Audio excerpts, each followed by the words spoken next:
Siapa yang tidak berhukum dengan hukum Allah, maka mereka orang-orang zalim.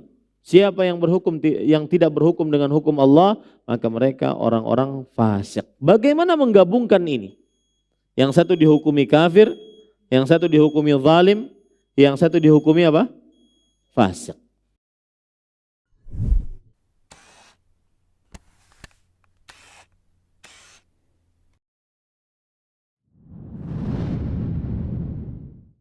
Assalamualaikum warahmatullahi wabarakatuh. Bismillahirrahmanirrahim. Innal hamdalillah nahmaduhu wa nasta'inuhu wa nastaghfiruh. Wa na'udzu billahi min shururi anfusina wa sayyiati a'malina. Man yahdihillahu fala mudilla lahu wa man yudlil fala hadiya lahu. Wa ashhadu an la ilaha illallah wahdahu la syarika lahu. وأشهد أن محمدا عبده ورسوله يا أيها الذين آمنوا اتقوا الله حق تقاته ولا تموتن إلا وأنتم مسلمون يا أيها الناس اتقوا ربكم الذي خلقكم من نفس واحدة وخلق منها زوجها وبث منهما رجالا كثيرا ونساء واتقوا الله الذي تساءلون به والأرحام إن الله كان عليكم رقيبا يا أيها الذين آمنوا اتقوا الله وقولوا قولا سديدا يصلح لكم أعمالكم ويغفر لكم ذنوبكم ومن يطع الله ورسوله فقد فاز فوزا عظيما أما بعد فإن أصدق الحديث كتاب الله وأحسن الهدي هدي محمد صلى الله عليه وعلى آله وسلم وشر الأمور محدثاتها وكل محدثة بدعة وكل بدعة ضلالة وكل ضلالة في النار. Alhamdulillah, kita bersyukur pada Allah Subhanahu wa taala pada hari ini, hari Rabu malam Kamis 6 Sya'ban 1443 Hijriah, kita dimudahkan oleh Allah Subhanahu wa taala untuk duduk bersama mengkaji kembali matan Nawaqidul Islam, pembatal-pembatal keislaman yang ditulis oleh Al-Imam Syekhul Islam Muhammad bin Abdul Wahhab rahimahullah. Salawat dan salam semoga selalu Allah berikan kepada Nabi kita Muhammad sallallahu alaihi wa ala alihi wasallam, pada keluarga beliau, para sahabat, serta orang-orang yang mengikuti beliau sampai hari kiamat kelak. Dengan nama-nama Allah yang husna dan sifat-sifatnya yang ulia, kita berdoa, Allahumma inna nas'aluka ilman nafi'an wa rizqan tayyiban wa amalan mutaqabbala. Allahumma amin. Ahibati fillah, afanillah wa iyyakum. Sebelum kita lanjut, ada pertanyaan disampaikan. Assalamualaikum warahmatullahi wabarakatuh. Afwan, gimana menurut Ustadz tentang riftah? Ada 2 anak kami yang dapat studi beasiswa dari Turki, tapi sebelum diberangkatkan ke sana mereka wajib pendidikan selesaikan tahfidz dan kitab dulu di sini. Tahun tadi abangnya keluar dari beasiswa itu dan memilih masuk pendidikan sunnah dengan alasan sudah tidak bisa terima amalan riftahnya. Dan alhamdulillah sekarang hampir selesai hafalannya, ingin bisa sambung kuliah Madinah. Dan untuk si adik seperti sangat ngotot dengan pendapat amalannya itu dan ingin selesaikan studinya di sana. Afwan Ustadz, kami bingung karena baru belajar juga dan kurang mengerti masalah ini. Jadi mohon solusi penjelasannya karena ini sangat kuat kaitannya dengan keimanan. Saya tidak paham apa itu riftah. Mungkin nanti yang bertanya bisa menjelaskan kepada yang dikirimi WhatsApp, kemudian nanti disampaikan kepada saya, bisa kita jawab nanti di akhir kajian. Jelaskan dulu apa itu riftah. Saya tidak tahu apa itu riftah. Taib, kita masuk kepada atau masih di dalam An-Naqidur Rabi', pembatal keislaman yang keempat. Qala al-Imam Muhammad ibnu Abdul Wahhab rahimahullahu ta'ala, man i'taqada anna hadiya ghairin nabi sallallahu alaihi wasallam akmalu min hadihi aw anna hukma ghairihi ahsanu min hukmihi wa kadza alladhi yufaddilu hukma at-tawaghiti ala hukmihi, yaitu siapa saja yang meyakini petunjuk selain Nabi Muhammad sallallahu alaihi wasallam lebih sempurna dibanding petunjuk Nabi Muhammad sallallahu alaihi wasallam, atau meyakini bahwa hukum selain Nabi Muhammad sallallahu alaihi wasallam lebih baik dari hukumnya, atau seperti yang lebih mengutamakan hukum taghut atas hukum Nabi Muhammad sallallahu alaihi wasallam. Ini adalah pembatal keislaman yang keempat yang dibawakan oleh Al-Imam Syekhul Islam Muhammad bin Abdul Wahhab bin Sulaiman bin Ali At-Tamimi rahimahullah. Dan pada pertemuan sebelumnya kita sudah membahas permasalahan yang pertama, apa saja yang wajib diyakini oleh seorang muslim tentang petunjuk Nabi Muhammad sallallahu alaihi wasallam. Maka kita katakan bahwa wajib seorang muslim meyakini bahwa perkataan Nabi Muhammad sallallahu alaihi wasallam, perbuatan beliau, persetujuan beliau adalah wahyu yang diwahyukan oleh Allah Subhanahu wa taala melalui perantara Jibril alaihi salam. Ini yang wajib diyakini oleh seorang muslim terhadap petunjuk Nabi Muhammad sallallahu alaihi wasallam. Kemudian yang kedua yang wajib diyakini dan sudah kita pelajari sebagai pengulangan adalah petunjuk Nabi Muhammad sallallahu alaihi wasallam sebaik-baik petunjuk. Petunjuk Nabi Muhammad sallallahu alaihi wasallam sebaik-baik petunjuk sebagaimana hadis beliau, fa inna khairal hadits kitabullah wa khairal hadi hadi Muhammadin sallallahu alaihi wasallam. Sebaik-baik perkataan adalah Al-Qur'anul Karim dan sebaik-baik petunjuk adalah petunjuk Nabi Muhammad sallallahu alaihi wasallam.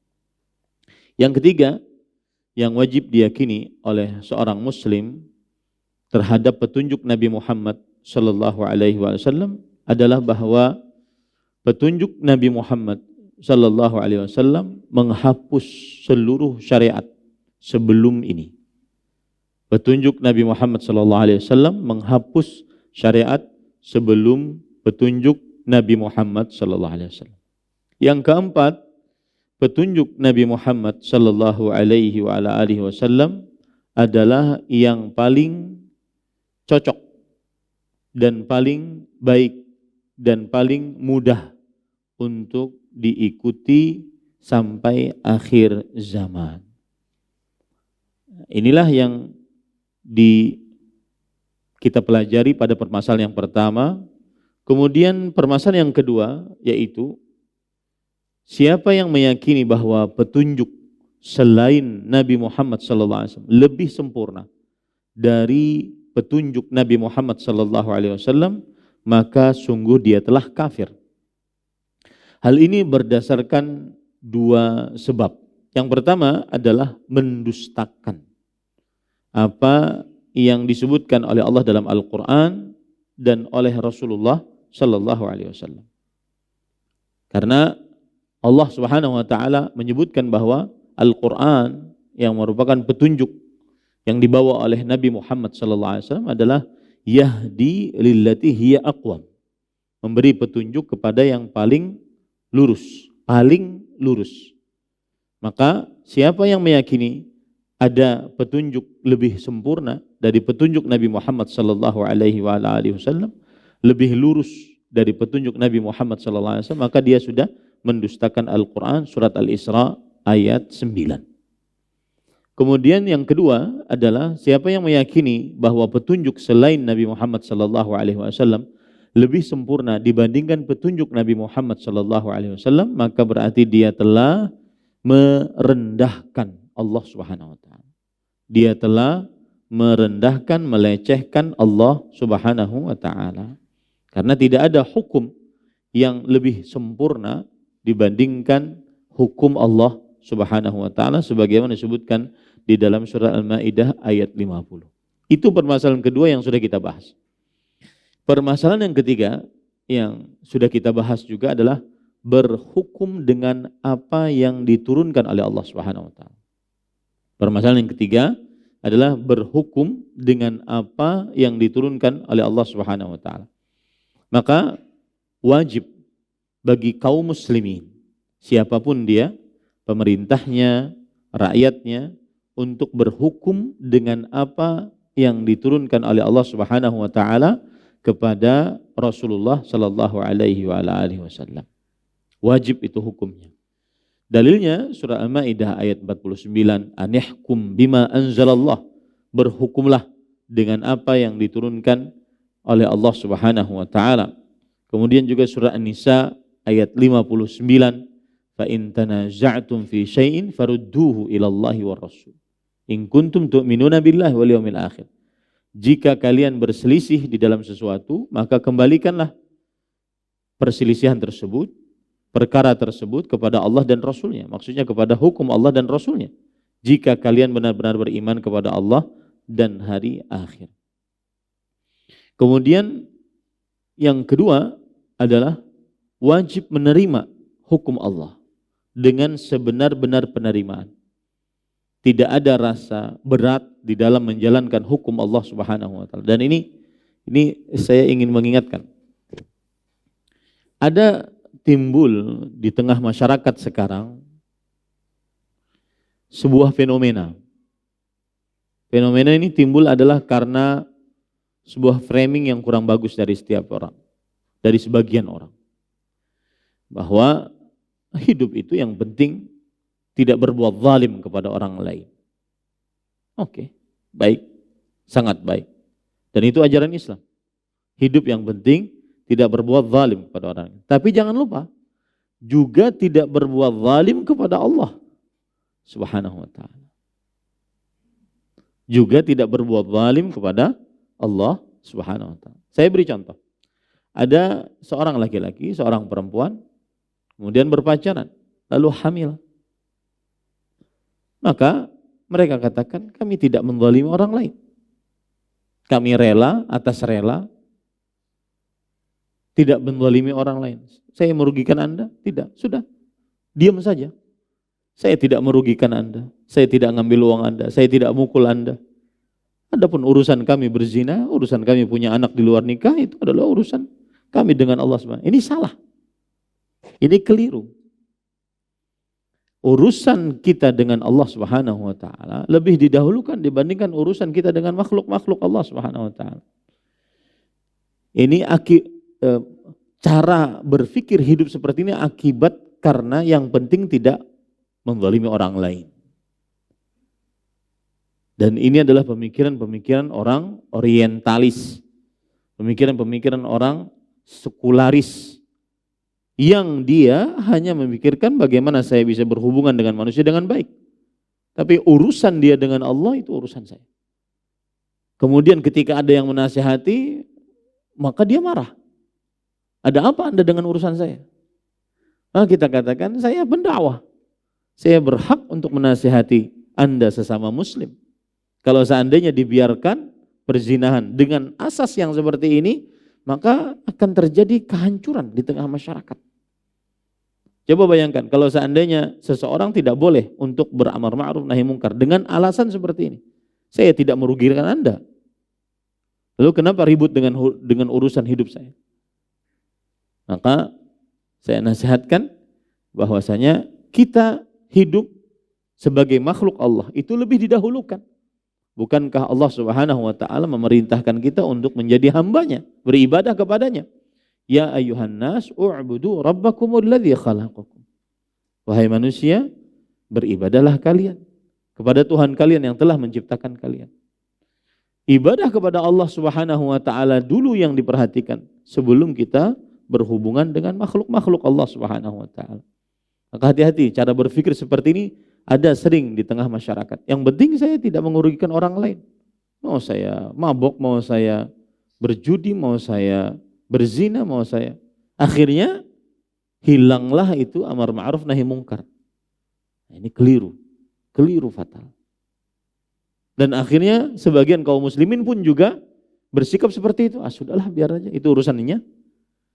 Bukan urusan saya, ini tidak bisa. Orang-orang Yahudi dilaknat, kanu la yatanahawna 'an munkarin fa'alu. Salah satu sebabnya adalah mereka tidak mengingkari kemungkaran di antara mereka. Dengan dalih tadi, bahwasanya saya tidak merugikan Anda. Saya tidak mengambil uang Anda, saya tidak mengambil harta Anda. Inilah hidup kalau seandainya harus di framing dengan kekayaan. Di framing dengan harta. Pokoknya saya berharta, saya tidak merugikan orang lain, bahkan saya banyak menyumbang, berarti saya bebas untuk berbuat apa saja. Enggak begitu, wahai saudaraku muslim. Anda makhluk Allah SWT, Anda hamba Allah. Dan ada orang-orang yang berbaik hati untuk menasihati Anda. Yaitu melakukan amar ma'ruf nahi mungkar. Dan Rasulullah SAW bersabda, ad-dinun nasiha.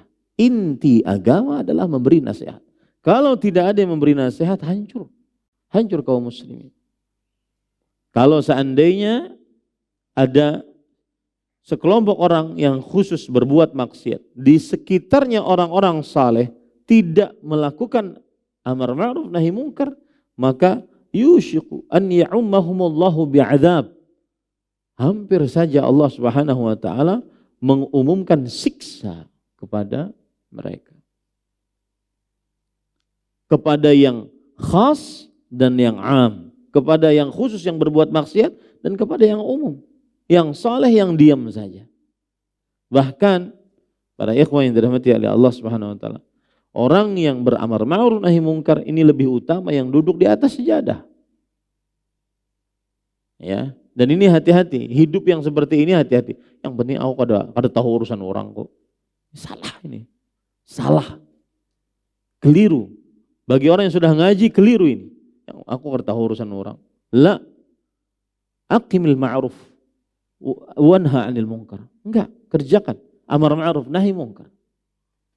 Dengan begitu kadang seseorang, bukankah Rasul sallallahu alaihi wasallam bersabda kepada Ali bin Abi Thalib, la an yahdiyallahu bika rajulan wahidan khairun laka min humrin na'am.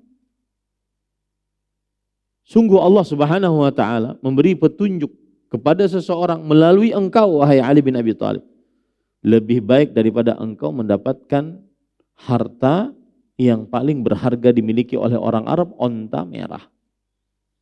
Sebagian orang sukanya duduk di atas sejadah, puasa, baca Quran, bagus. Lebih bagus lagi ketika dia yanfa' li akhih. Ketika dia bermanfaat untuk saudaranya. Man arada an yanfa'a akhahu falyaf'al.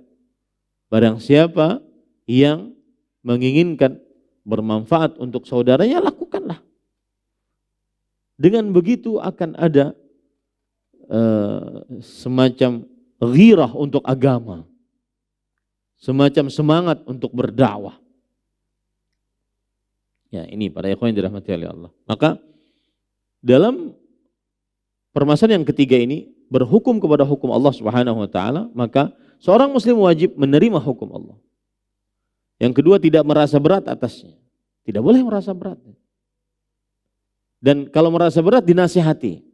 Yang ketiga adalah menerima dengan sebenar-benar penerimaan hukum tersebut. Taib. Permasalahan yang keempat yang sudah kita bahas juga adalah berhukum dengan selain hukum Allah SWT. Berhukum dengan selain hukum Allah SWT. Maka berhukum dengan selain hukum Allah Subhanahu wa taala, di sini kita sudah membagi bahwa berhukum dengan selain hukum Allah adalah kekufuran. Tetapi tidak semua kekufuran yang mengeluarkan dari agama Islam. Tidak semua kekufuran yang mengeluarkan dari agama Islam. Saya akan bagi biar lebih mudah saya gambarkan. Permasalahan kita adalah al-hukmu bi ghairi ma anzalallah. Berhukum kepada selain hukum Allah. Dan ini disebutkan oleh Allah Subhanahu wa taala dalam Al-Qur'an. Dan berhukum kepada selain hukum Allah adalah kekufuran. Allah Subhanahu wa taala berfirman, "Wa man lam yahkum bima anzalallah faulaika humul kafirun."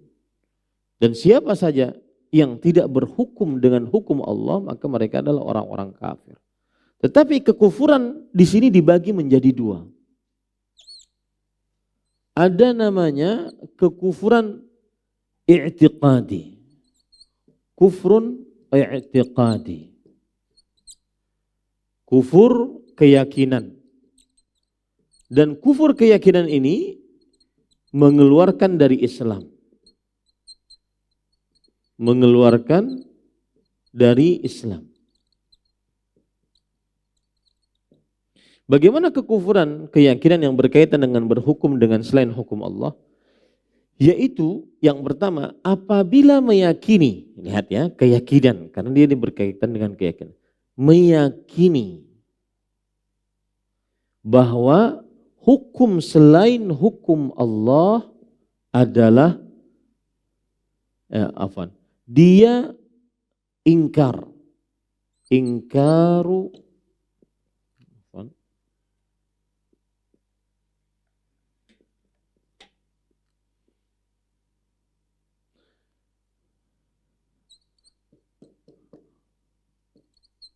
bolehnya mengingkari hukum selain hukum Allah.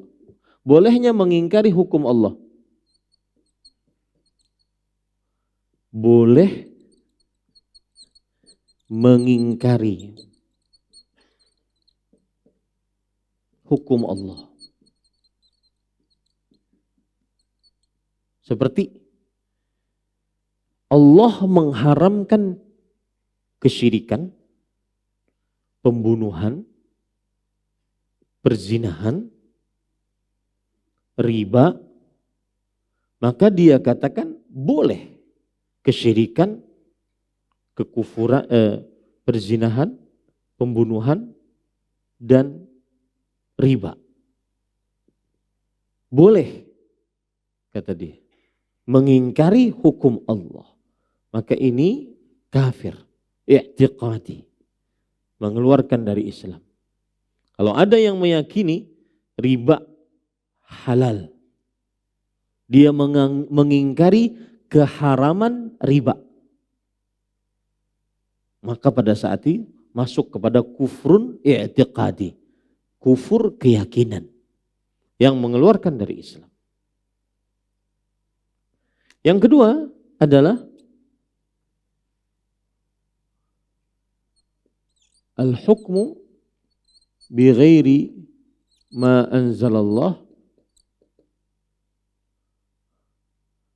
atau yajuz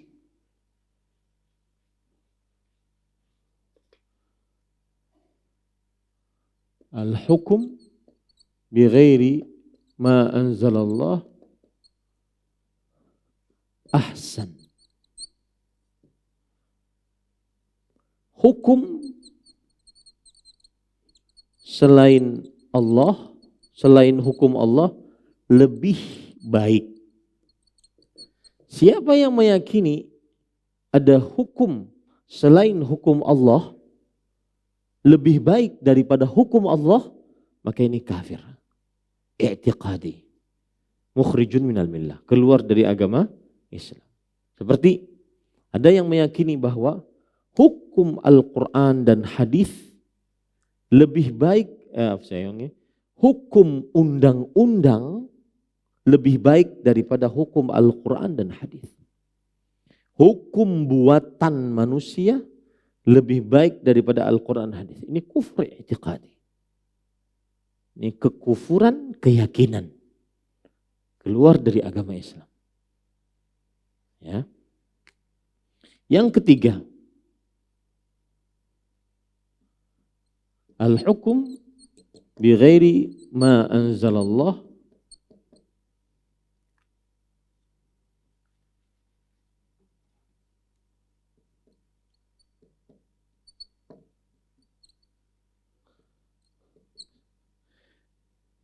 hukum selain hukum Allah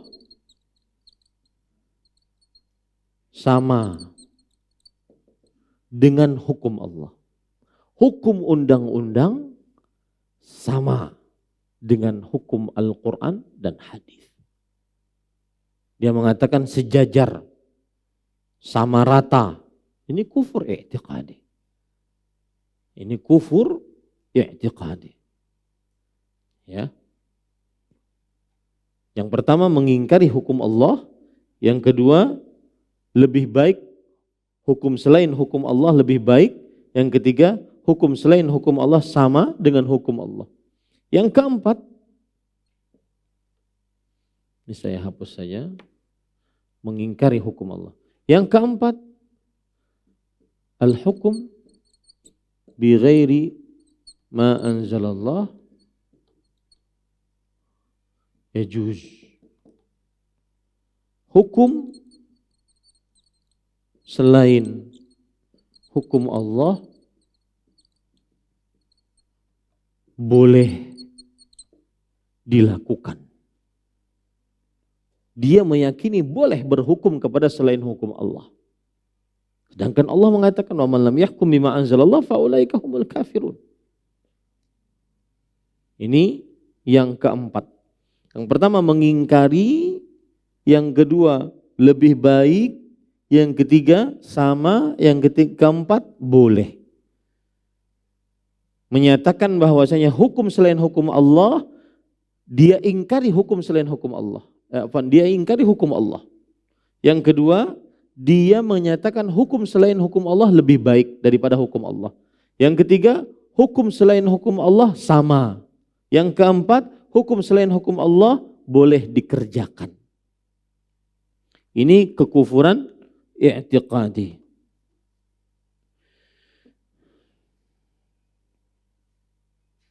Kemudian para ikhwan yang dirahmati oleh Allah Subhanahu wa taala, yang kelima adalah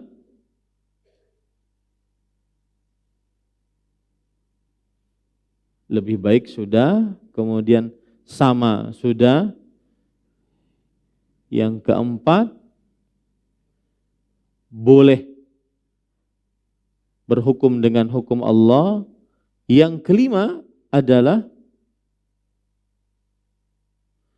dia mengatakan hukum selain hukum Allah adalah hukum Allah. Dia mengganti. Misalkan ini ada hukum dibuat oleh manusia, dia katakan ini adalah hukum Allah. Paham? Ini adalah hukum Allah Subhanahu wa taala. Ini kekufuran i'tiqadi, 5 hal ini. Berhukum dengan selain hukum Allah Subhanahu wa taala dan meyakini bahwasanya itulah hukum Allah. Yang kelima, ini yang kelima adalah mengganti hukum Allah dengan hukum selain hukum Allah. Saya beri contoh. Ada hukum waris, lidzakari nisfu hadzil unthayain. Laki-laki memiliki 1 bagian dan perempuan memiliki setengah. Maka diganti hukumnya.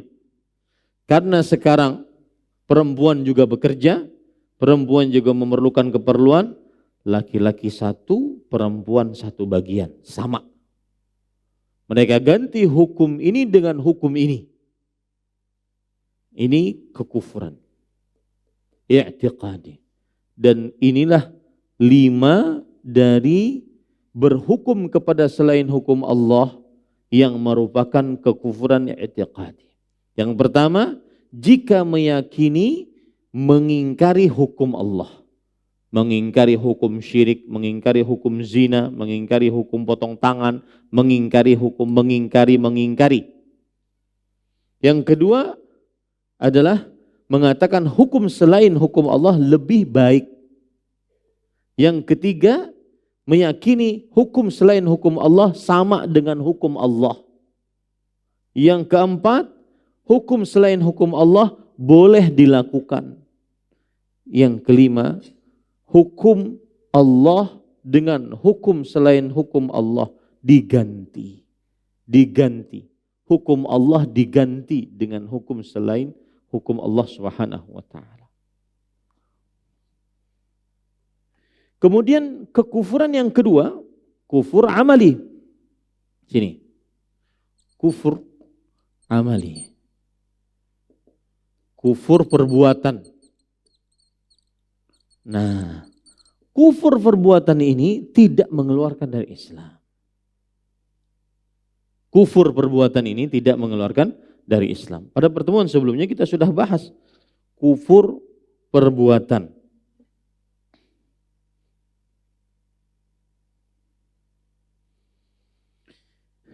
Para ikhwah yang dirahmati oleh Allah Subhanahu wa taala, seperti orang yang mengatakan bahwa kita berhukum dengan undang-undang ini. Tetap kita meyakini hukum Al-Quran dan hadis, hukum tersuci di atas muka bumi.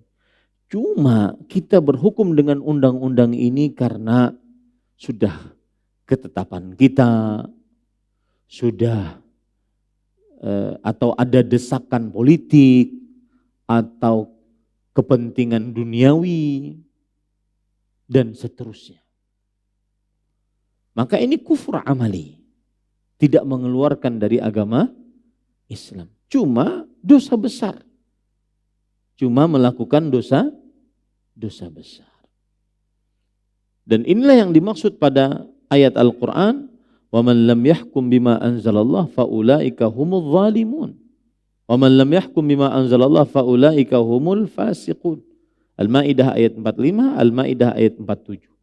Barang siapa yang berhukum dengan apa, barang siapa yang tidak berhukum dengan apa yang diturunkan oleh Allah, maka merekalah orang-orang yang zalim.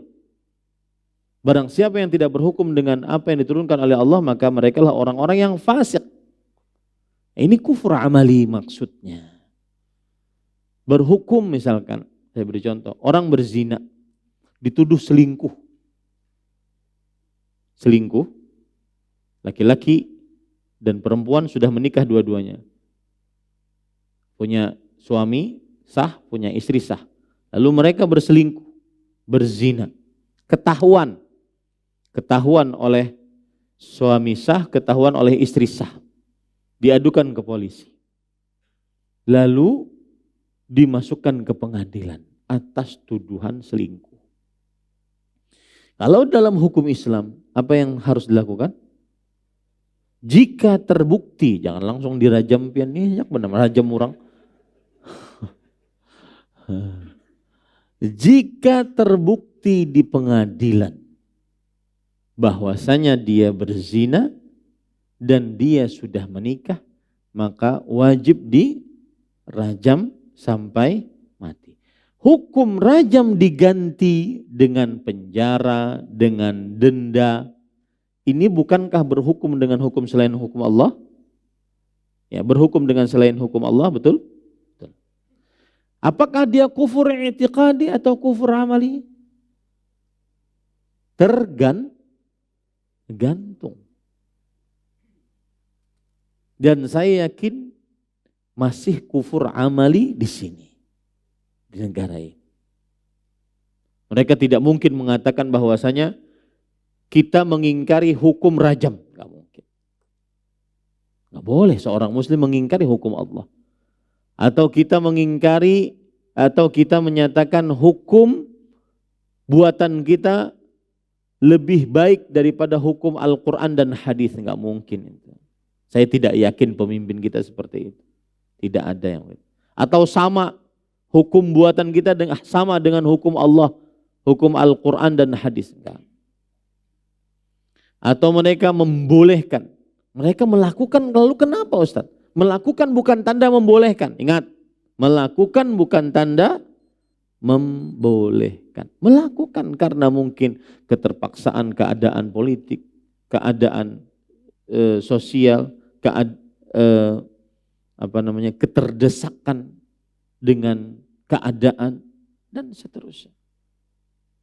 Maka akhirnya melakukan hukum selain hukum Allah Subhanahu wa ta'ala. Di dalam hukum terbukti orang yang berzina dan sudah menikah.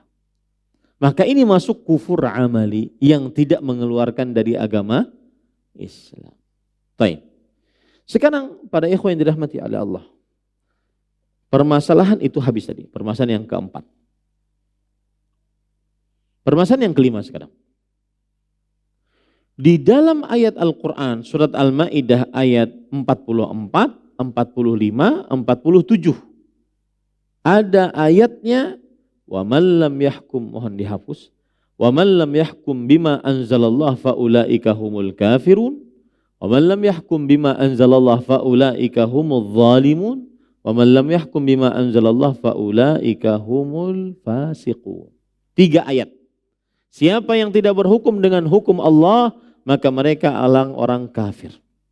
Siapa yang tidak berhukum dengan hukum Allah, maka mereka orang-orang zalim. Siapa yang tidak berhukum dengan hukum Allah, maka mereka orang-orang fasik. Bagaimana menggabungkan ini? Yang satu dihukumi kafir, yang satu dihukumi zalim, yang satu dihukumi apa? Fasik. Kita baca perkataan Imam Ibnu Utsaimin. Biar saya tidak salah menjelaskan. Kita baca perkataan beliau. Beliau mengatakan, man lam yahkum bima anzalallah istighfafan bihi au ihtiqaran lahu au i'tiqadan anna ghairahu aslaha minhu wa anfa' lil khalqi fahuwa kafir kufran mukhrijun minal millah. Ya. 1. Agar bisa menggabungkan 3 ayat tadi. Ayat Al-Ma'idah 44, 45, 47. Kafir, zalim, fasik yang tidak berhukum kepada hukum Allah. Perhatikan baik-baik. Yang pertama, siapa yang tidak berhukum dengan hukum Allah karena merendahkan hukum Allah. Menghina hukum Allah. 2. Meyakini bahwa hukum selain hukum Allah lebih baik, lebih cocok, lebih bermanfaat. Maka ini keluar dari agama Islam. Ini yang tadi, wa man lam yahkum bima anzalallah faulaika humul kafir. Surah Al-Maidah ayat 44. Siapa yang tidak berhukum dengan hukum Allah karena merendahkan hukum Allah, menghina hukum Allah, meyakini bahwa hukum selain hukum Allah lebih baik, lebih cocok, lebih bermanfaat untuk makhluk, maka ini keluar dari agama Islam. Ini yang pertama. Yang kedua, man lam yahkum bima anzalallah wa huwa lam yastakhfi bihi wa lam yahtaqirhu wa lam ya'taqid anna ghayrahu aslaha minhu wa anfa'a lil khalqi wa innama hakama bi ghairihi tasallutan 'ala al mahkum wa intiqaman minhu li nafsihi aw nahwi dhalik fa hadha zalimun wa laysa bikafir. Siapa yang tidak berhukum dengan hukum Allah, dia tidak meremehkan, dia tidak merendahkan, dia tidak meyakini hukum selain hukum Allah lebih baik, lebih sempurna, lebih cocok, lebih bermanfaat untuk makhluk. Tetapi dia berhukum dengan selain hukum Allah hanya karena dia penguasa. Terserah saya dong, saya kan penguasa. Atau karena tuntutan politik. Atau karena keterpaksaan-keterpaksaan yang lain. Maka ini zalim, tidak kafir. Ini apa? Zalim, tidak kafir. Berarti sudah dua. Ini ayat Al-Maidah ayat 45. Baik. Yang fasiknya bagaimana? Wa man lam yahkum bima anzalallah lastighfafan bihukmillah wala ihtiqaran wala i'tiqadan anna ghairahu aslah wa anfa' lil khalq innama hakama bighairihi muhabatan lil mahkum aw mura'atan lirishwah aw ghairiha min 'aradi dunya fa hadza fasiq wa laysa bikafir. Siapa yang tidak berhukum dengan hukum Allah, bukan karena merendahkan hukum Allah, bukan karena menghina hukum Allah, bukan karena meyakini bahwa hukum Allah, hukum selain hukum Allah lebih baik, lebih sempurna untuk makhluk, tetapi dia berhukum dengan selain hukum Allah hanya karena hawa nafsu, ingin dunia, ya, maka ini apa? Paham sekarang? Itu bedanya. Nanti saya akan jelaskan lagi setelah adzan. Silakan adzan dulu.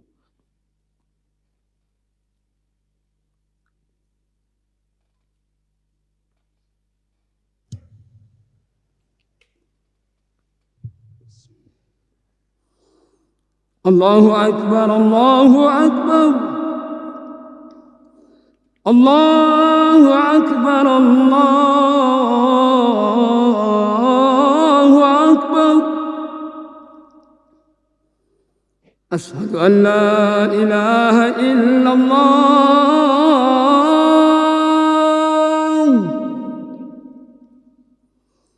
Ashhadu an la ilaha illallah.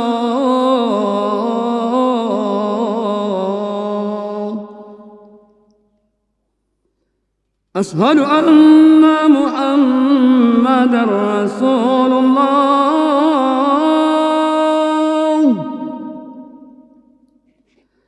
أشهد أن محمدًا رسول الله.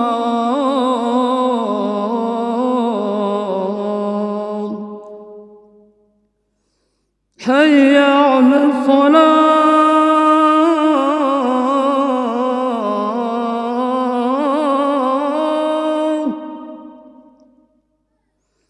حي على الصلاة.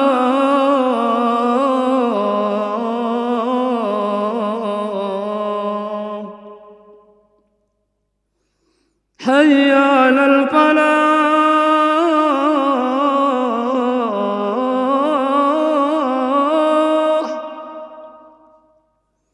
حي على الفلاح.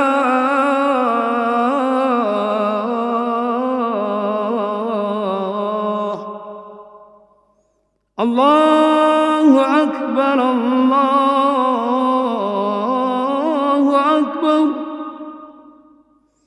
لا إله إلا الله.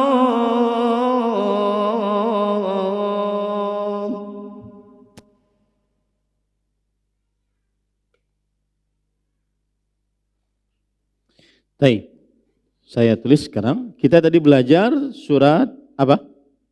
Al-Maidah ayat berapa? 44, 45, 47. Wa man lam yahkum bima anzalallah. Ini ayatnya awalnya sama semua. Siapa yang tidak berhukum dengan apa yang diturunkan oleh Allah, maka faulaika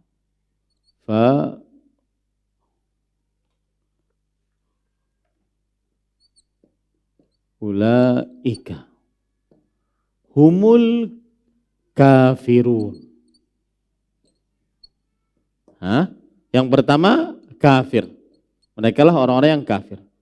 Yang kedua humul zalimun. Zalim. Yang ketiga humul fasiqun. Fasik. Barang siapa yang tidak berhukum dengan apa yang Allah turunkan, maka mereka lah orang-orang yang kafir, orang-orang yang zalim, orang-orang yang fasik. Al-Maidah 44, 45, 47. Ya, Al-Maidah 44, 45, 47.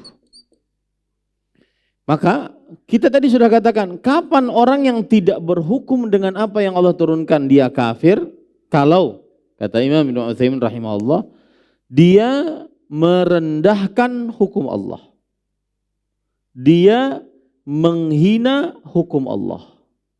Dia meyakini hukum selain hukum Allah lebih cocok, lebih bermanfaat untuk manusia dibandingkan hukum Allah. Maka ini kafir, keluar dari agama Islam. Baik. Kemudian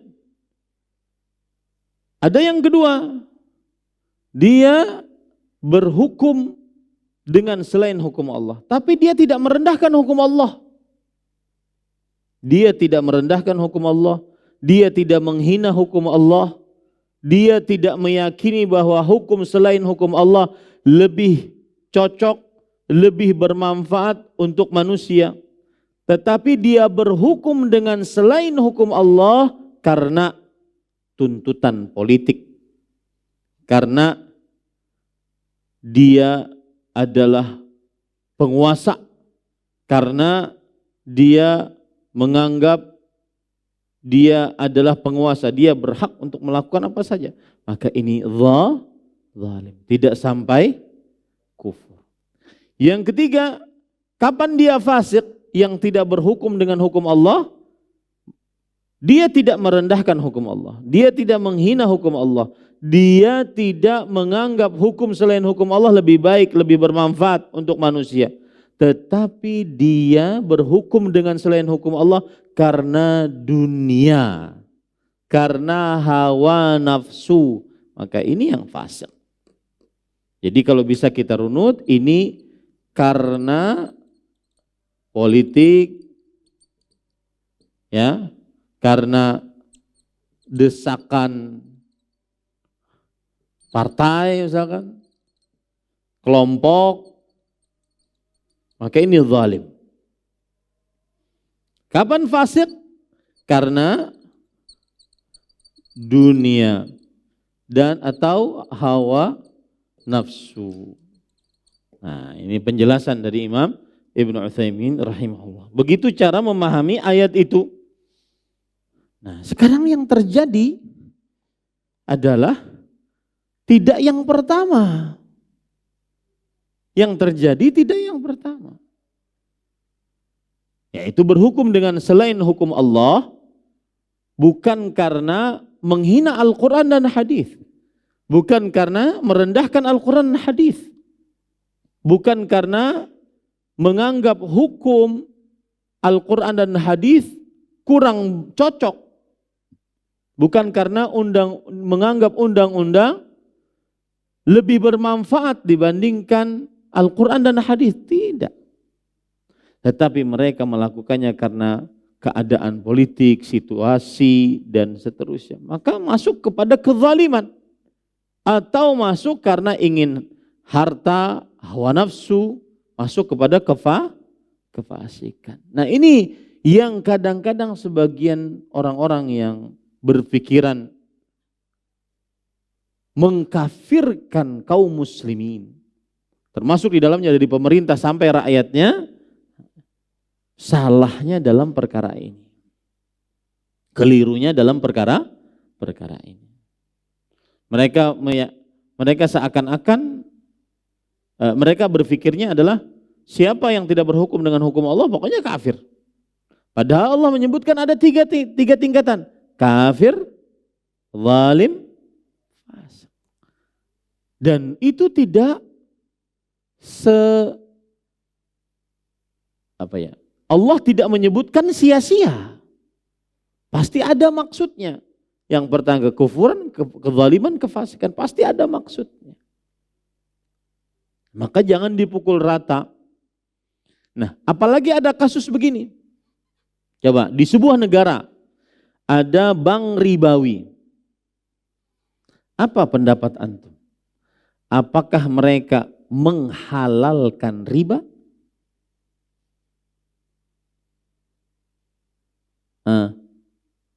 Di sebuah negara ada bank ribawi. Apakah berarti orang yang mengadakan bank ribawi di negara tersebut kemudian mereka menghalalkan riba? Tidak. Tidak. Contoh sekarang di tengah masyarakat kita, berhutang 1 juta, bayar 1.100.000. Menggadaikan barang, motor, mobil, tanah, kemudian berhutang dari penggadaian tersebut 50 juta. Nanti bayarnya 65 juta. Riba tidak itu? Riba. Apakah yang menggadaikan barang sekarang menghalalkan riba? Tidak. Paham enggak? Mereka masuk ke dalam jurang riba tersebut karena mereka merasa tidak ada jalan lain. Mereka akhirnya melakukan maksiat ini. Mereka pelaku riba tapi bukan penghalal riba. Paham ini? Nah, sama itu dalam tahap negara. Negara terjadi bank ribawi, apakah kemudian dikatakan bahwasanya dari mulai pemerintahnya sampai rakyatnya menghalalkan riba? Tidak. Paham maksud saya? Di Timur Tengah sana, sebuah negara yang berdasarkan Al-Quran, hadis Rasulullah SAW. Kemudian di tengah-tengahnya ada bank ribawi. Apakah dinyatakan dia menghalalkan riba? Tidak. Terjadi riba, iya. Tetapi tidak paham ini? Maka ini bantahan kepada orang-orang yang sering menuduh kepada ustadz-ustadz yang mendakwahkan sunnah bahwasanya mereka adalah sebagai penjilat-penjilat pemerintah zalim, pemerintah taghut. Tidak benar pada ikhwan. Ya, ini pada ikhwan yang dirahmati oleh Allah Subhanahu wa taala. Belum lagi lisannya kotor. Lisannya kotor, tidak mendoakan pemimpin yang sah dari muslim yang sah. Taib. Kalau bisa dipahami itu, para ikhwan yang dirahmati oleh Allah Subhanahu wa taala, saya akan bacakan dari fatwa panitia tetap untuk pembahasan ilmiah dan fatwa Kerajaan Arab Saudi. Mereka mengatakan begini. 3 ayat tadi, wa man lam yahkum bima anzalallahu fa ulaika humul kafirun, wa man lam yahkum bima anzalallahu fa ulaika humudz zalimun, wa man lam yahkum bima anzalallahu fa ulaika humul fasiqun. Lakin inistahalla dzalik. Akan tetapi jika dia menghalalkan berhukum dengan hukum Allah, wa'taqadahu jaizan fahuwa kufrun akbar. Dan dia meyakini bahwa berhukum dengan selain hukum Allah boleh, itulah kekufuran akbar yang mengeluarkan dari agama Islam. Jadi menghalalkan yang diharamkan, menghalalkan berhukum kepada hukum Allah, baru itu keluar dari Islam. Dan meyakini boleh berhukum dengan hukum selain hukum Allah, baru itu keluar dari agama Islam.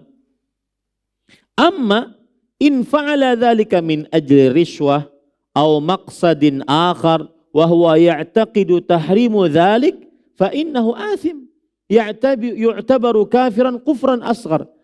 Adapun jika dia berhukum dengan selain hukum Allah, tetapi karena duit, maksud lain dari maksud-maksud dunia, dan dia tetap meyakini haram hukumnya berhukum dengan hukum selain hukum Allah, maka dia berdosa. Dan dia hanya dihukumi sebagai kufrun asghar, kufur kecil yang tidak mengeluarkan dari agama Islam. Ini hati-hati nih, yang sedikit taghut. Setelah ini saya akan bahas taghut. Ya, ustadz penjilat pemerintah zalim hanya termakan hasutan, tidak di atas ilmu. Ini para ikhwan yang dirahmati oleh Allah Subhanahu wa taala. Taib. Sekarang, permasalahan yang keenam. Rakyat yang di bawah pemimpin yang berhukum dengan selain hukum Allah. Apa keadaan mereka? Apa hukum terhadap mereka? Rakyatnya nih. Yang berhukum dengan selain hukum Allah Subhanahu wa taala. Pemerintahnya berhukum dengan selain hukum Allah. Lalu rakyat di bawahnya bagaimana nasibnya? Apa dihukumi rakyat tersebut? Saya ingin beri contoh ya Pak. Di sebuah daerah, saya pernah ke daerah itu, kemudian panitia kajiannya bercerita, Ustadz, di sini sudah menjadi rahasia umum.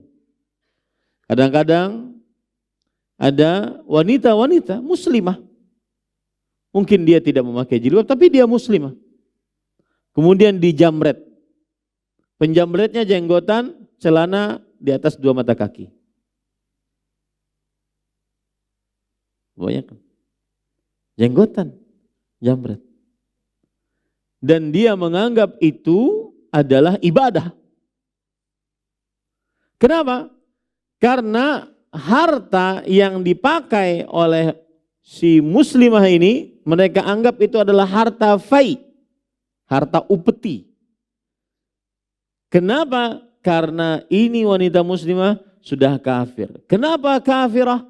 Karena dia sudah taat kepada pemerintah yang berhukum dengan hukum selain hukum Allah. Sampai ke situ di lapangan jawaban.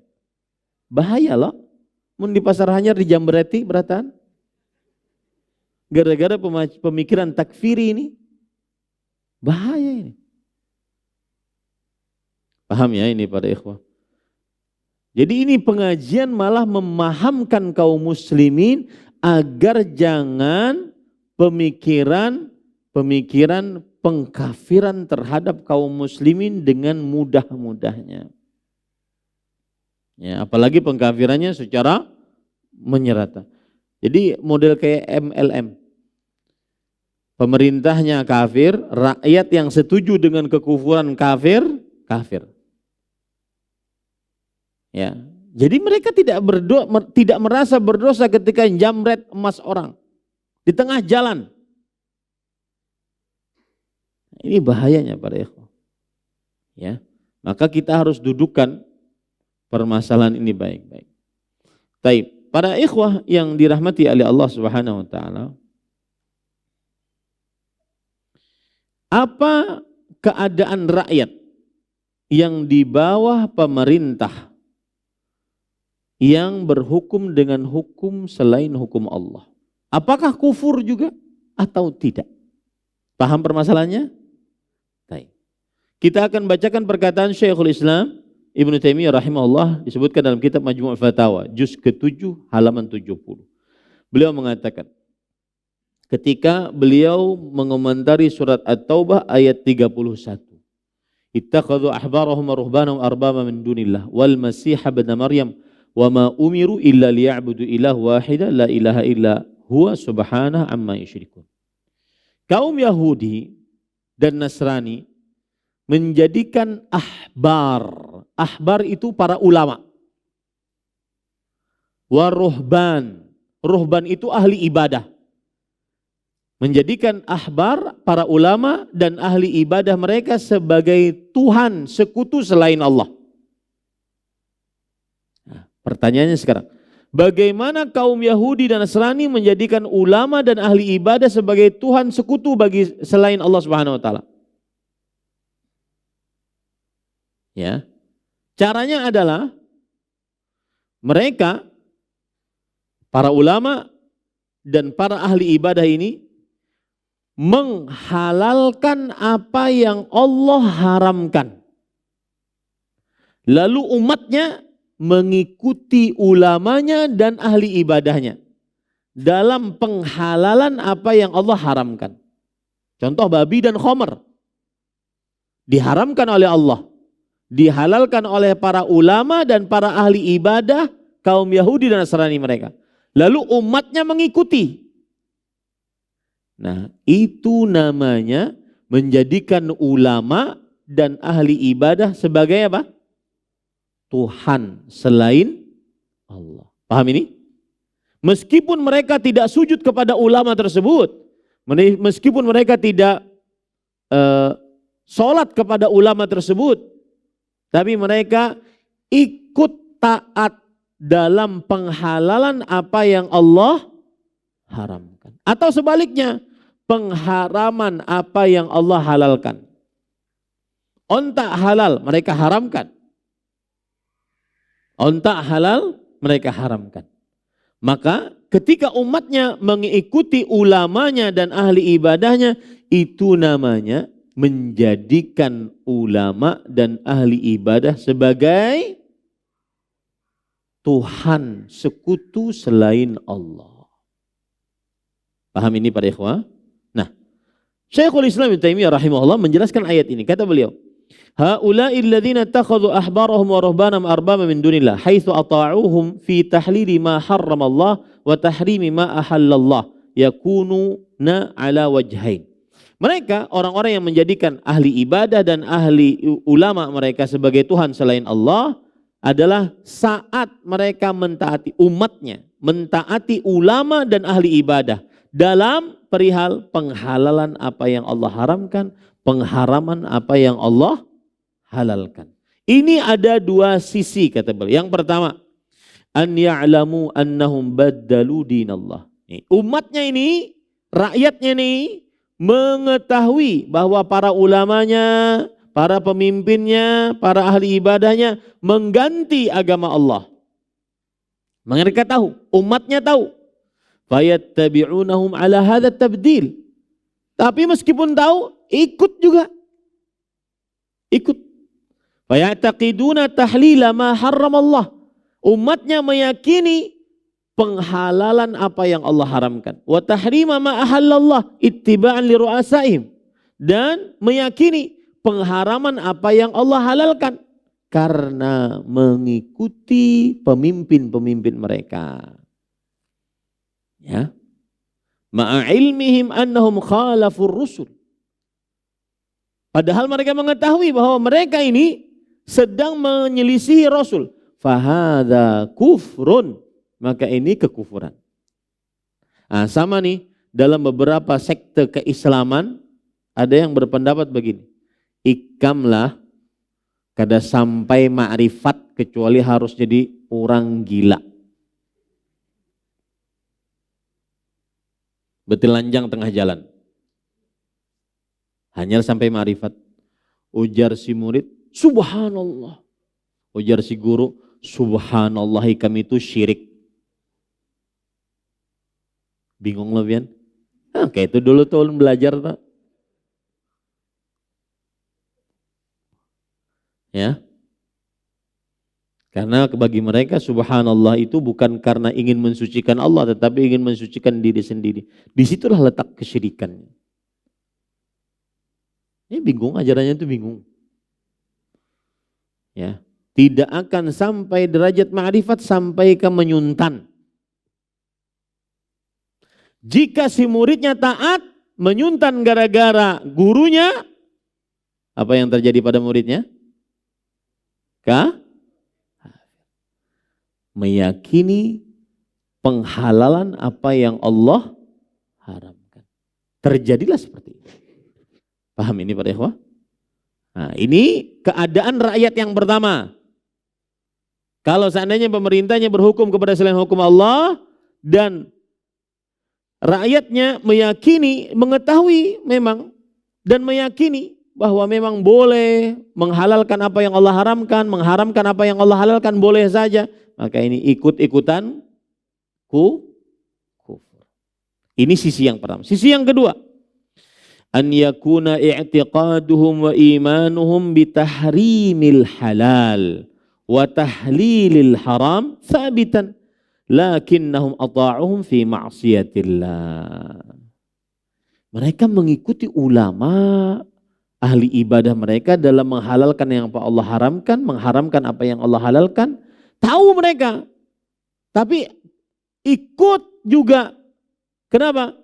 karena ingin sekedar bermaksiat, maka ini tidak kafir.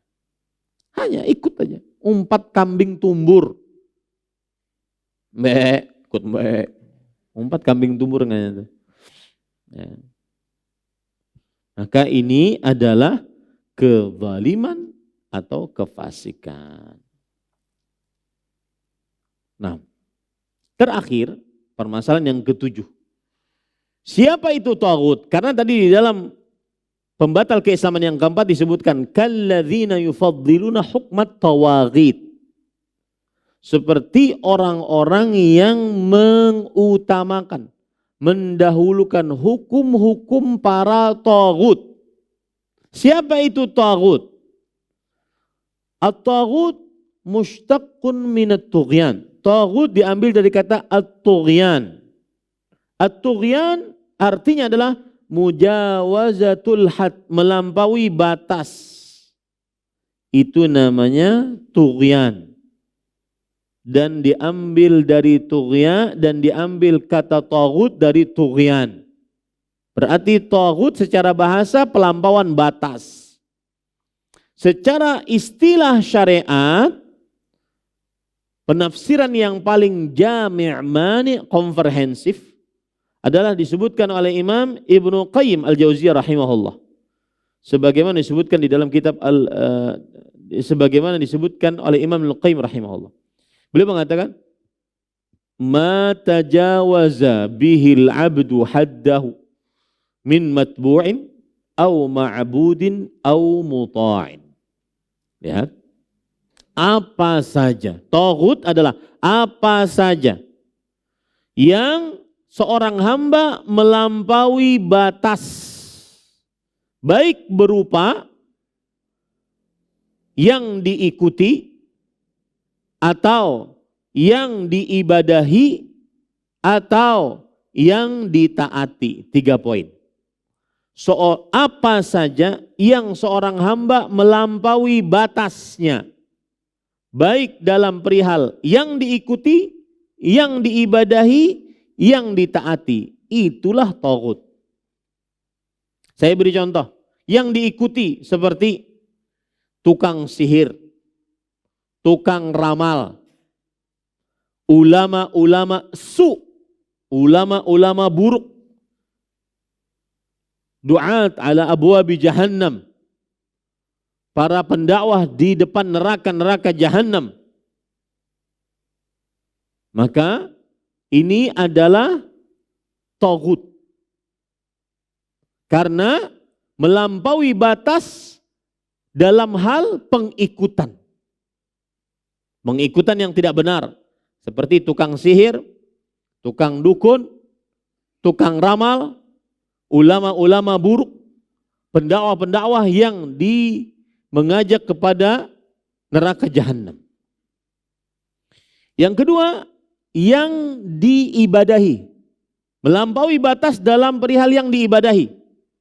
Siapa yang diibadahi? Yang dilampaui batasnya seperti berhala-berhala. Itu taghut. Berhala-berhala. Yang ketiga, yang ditaati. Seorang hamba melampaui batas dalam perihal yang ditaati. Siapa yang ditaati yang melampaui batas?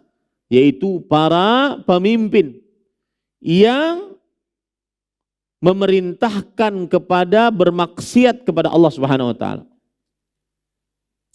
Pemimpin yang memerintahkan bermaksiat kepada Allah Subhanahu wa taala.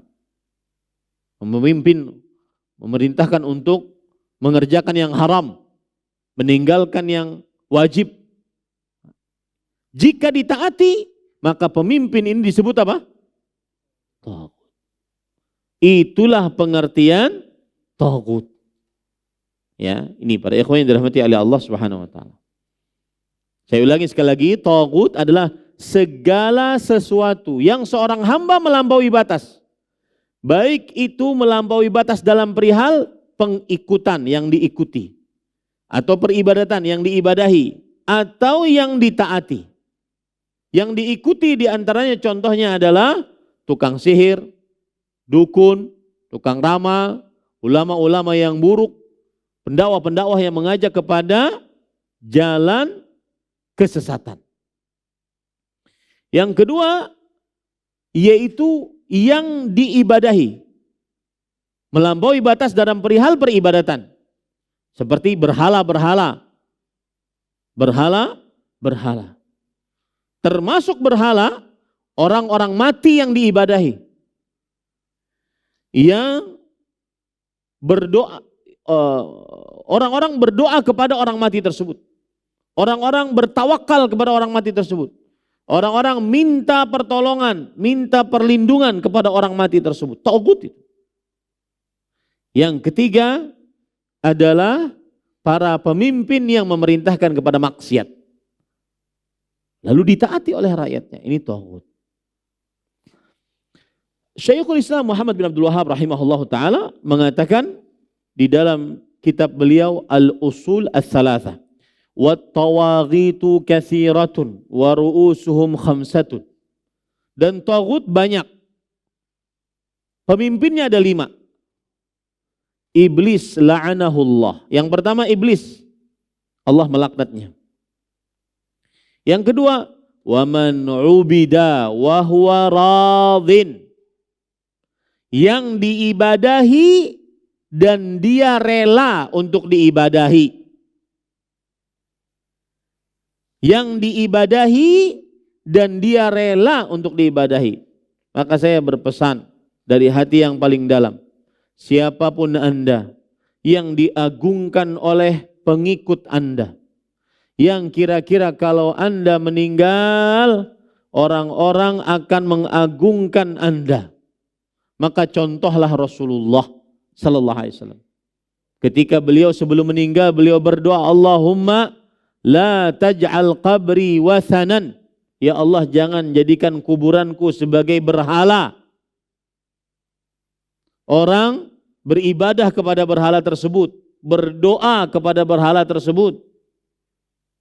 Jika seseorang melihat dirinya dimuliakan manusia, diikuti oleh orang banyak, oleh manusia, maka berpesanlah sebelum meninggal, jangan sampai kuburanku kelak diagung-agungkan, sehingga orang-orang dikhawatirkan nanti berdoa kepada orang yang sudah mati, meminta perlindungan kepada orang yang sudah mati.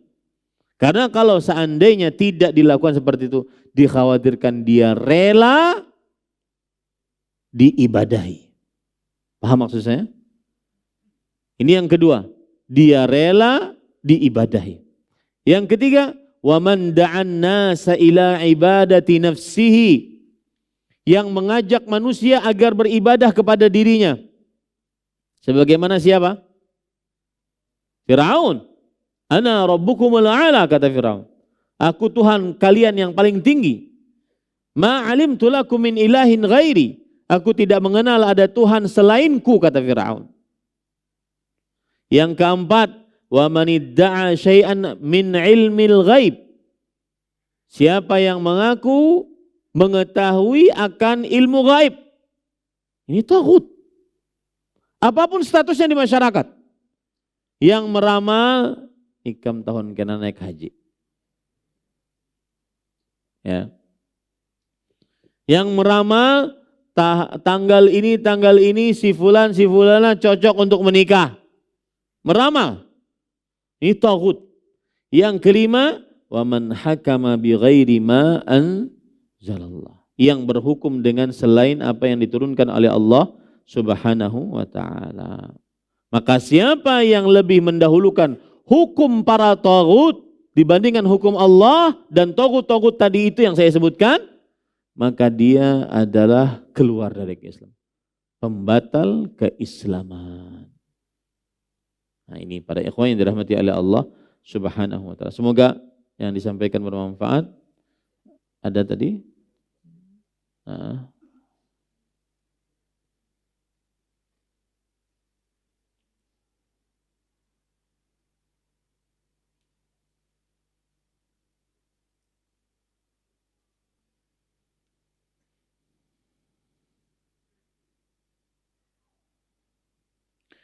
Seperti yang ini berkaitan riftah tadi, seperti yang kami lihat ketika mereka pulang liburan itu, mereka punya amalan yang kata itu langsung ke Rasulullah sallallahu alaihi wasallam.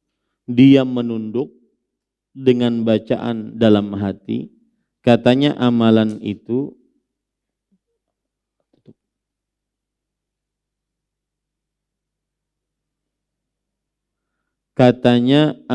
itu hanya bisa diterima khusus buat santri mereka. Tidak bisa dijelaskan kepada yang lain. Nah, ngalih nih. Allah Subhanahu wa taala berfirman, "Ma arsalnaka illa kafatan linnas." Dan tidaklah kami utus engkau wahai Muhammad sallallahu alaihi wasallam kecuali sebagai tidaklah kami utus engkau kecuali kepada seluruh manusia. Ajaran Rasul sallallahu alaihi wasallam umum. Tidak ada yang bisa ditutup-tutupi. Tidak ada yang ini khusus ajaran untuk Abu Bakar tidak diberikan kepada Umar, ini khusus ajaran Umar tidak diberikan kepada Utsman dan seterusnya. Maka tidak benar hal tersebut